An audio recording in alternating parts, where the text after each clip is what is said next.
আসসালামু আলাইকুম এভরিওয়ান, কেমন আছেন সবাই? আশা করি সবাই ভালো আছেন। তো আজকে আমি আপনাদের সাথে যে রেসিপিটি শেয়ার করব সেটা হলো পাউরুটি আর আলু দিয়ে সুন্দর একটি স্ন্যাক্স আইটেম।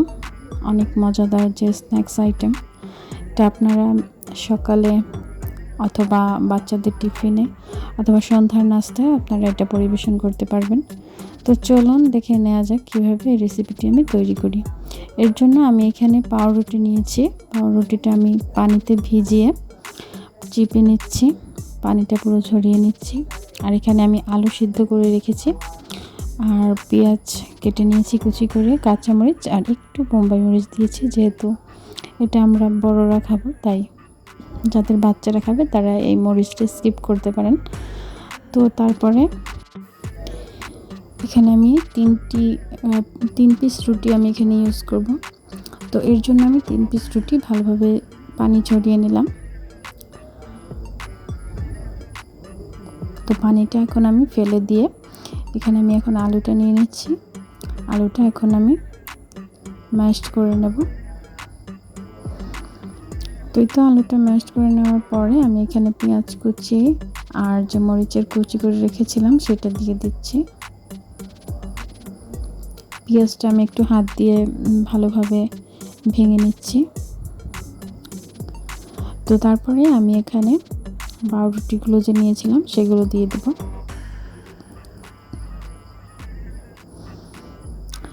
এখন আমি এখানে অল্প একটু জিরা আর চাট মশলা আমি একসাথে রেখে দিয়েছিলাম, সেটা আমি একটু দিয়ে দিলাম, আর দিয়ে দিয়েছি একটু লবণ। তো এগুলো দিয়ে ভালোভাবে আমি এখন মেখে নিচ্ছি। তো এখন আমি একটু হাতে তেল নিয়ে তারপর আমি এক একটা চপের শেপ করে নিচ্ছি।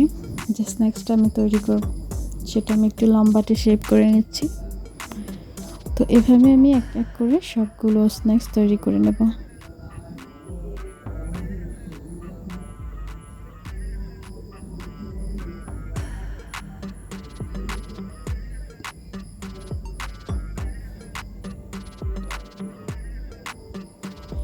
তারপরে আমি এগুলো সব হয়ে গিয়েছে, আমি এখন ভাজতে চলে আসলাম। তো আমার তেলটা গরম হচ্ছে, আর এখানে আমি সবগুলো স্ন্যাক্স তৈরি করে নিয়েছি।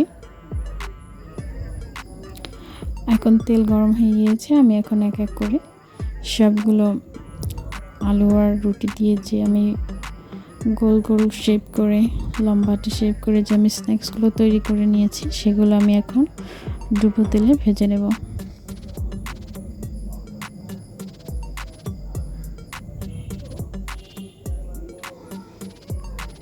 এখন আমি এগুলো একটু নেড়ে চেড়ে দেব,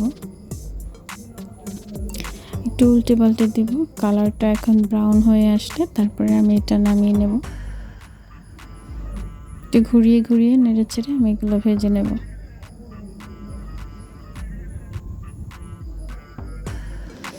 ব্রাউন কালারটা চলে এসেছে, আমি এখন এটা উঠিয়ে নেব।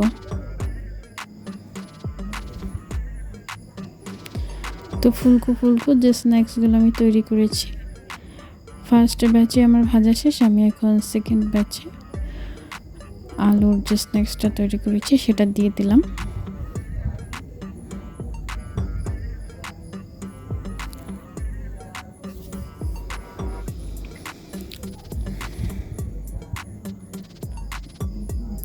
তো ভাজা কমপ্লিট, আমি এখন এটা ডেকোরেশন করে তারপরে সার্ভ করে নিচ্ছি।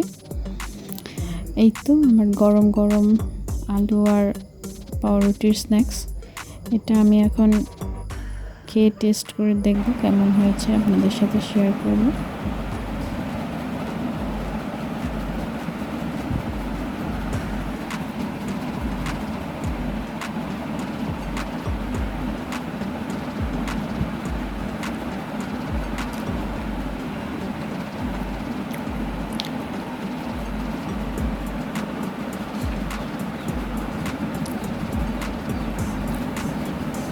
অনেক মজা হয়েছে, আপনারা একবার হলেও ট্রাই করে দেখতে পারেন। অনেক ইয়াম্মি খেতে।